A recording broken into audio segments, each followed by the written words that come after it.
नमस्कार, मैं हूं एडवोकेट भावना राणा और आज हम केतन अग्रवाल केस को इमोशन से नहीं बल्कि कानून की नजर से समझेंगे। क्या किसी को क्लिफ से धक्का देना सिर्फ एक मर्डर है, या अगर प्लानिंग पहले से ही की गई हो तो सजा और भी सीरियस हो जाती है। केतन अग्रवाल केस के बहाने आज हम समझते हैं कि भारतीय न्याय संहिता क्या कहती है। अब हमें ये बात समझनी होगी कि हर मौत मर्डर नहीं होती, हर गिरना भी मर्डर नहीं होता।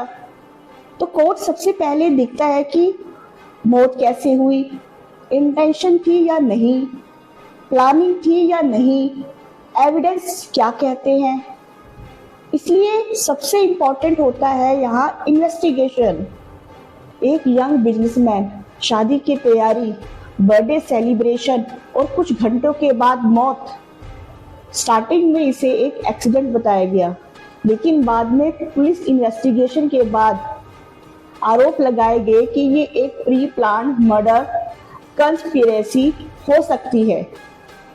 पुलिस के मुताबिक अभी डिजिटल रिकॉर्ड्स, डिजिटल एविडेंस और अन्य मटेरियल की जांच की जा रही है। अगर प्रोसिक्यूशन कोर्ट में ये प्रूव कर दे कि ये मर्डर प्री प्लान था, तो call records, chats, CCTV, location, digital evidence, ये सब कॉन्स्पिरेसी एस्टैब्लिश करने में इम्पोर्टेंट रोल प्ले करते हैं। अगर ये सारे एलिगेशंस कोर्ट में प्रूव हो जाते हैं तो बीएनएस सेक्शन 103 मर्डर के लिए, बीएनएस सेक्शन 61 क्रिमिनल कॉन्स्पिरेसी के लिए, और अगर सबूत मिटाने की कोशिश की गई हो या पुलिस को मिसलीड करने की कोशिश की गई हो तो उसके लिए भी अलग ऑफेंस लग सकते हैं। दरअसल आज के ज़माने में जो मोबाइल फ़ोन है वो सबसे बड़ा विटनेस बन गया है। Call records, WhatsApp chat, Google location, UPI transaction, CCTV footage, photos, ये सब कोर्ट में एविडेंस के रूप में पेश किए जा सकते हैं।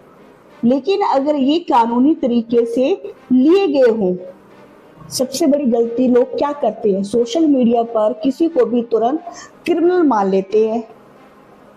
लेकिन इन्वेस्टिगेशन, चार्जशीट और कन्विक्शन, ये तीन डिफरेंट स्टेजेस है और फाइनल डिसीजन कोर्ट करता है। एक एडवोकेट होने के नाते मैं आपसे एक बात जरूर कहना चाहती हूँ कि पुलिस की चार्जशीट और मीडिया रिपोर्ट्स फाइनल सच नहीं होती, फाइनल डिसीजन कोर्ट का होता है। हर आरोपी तब तक निर्दोष समझा जाएगा जब तक उसका जुर्म कोर्ट में साबित ना हो जाए। लेकिन एक बात याद रखिए कि अगर इन्वेस्टिगेशन मजबूत होगा, फॉरेंसिक एविडेंस रिलायबल होंगे, डिजिटल रिकॉर्ड्स प्रूव होंगे, तभी कन्विक्शन पक्का होगा। अब इस केस से हमें क्या सीखने को मिला? इस केस से हमें सीखने को ये मिला कि रिलेशनशिप तोड़ना कोई क्राइम नहीं है, शादी तोड़ना भी कोई क्राइम नहीं है, लेकिन किसी की जान लेने के लिए अगर प्लानिंग की जाए तो वो कानून की नज़र में सबसे बड़े ऑफेंसेस में से एक हो सकता है। इसलिए याद रखिए, किसी भी बड़े हाई प्रोफाइल केस में सिर्फ वायरल वीडियोस पर नहीं, कोर्ट की प्रोसीडिंग्स पर भी ध्यान रखना चाहिए। और मैं हूँ एडवोकेट भावना राणा।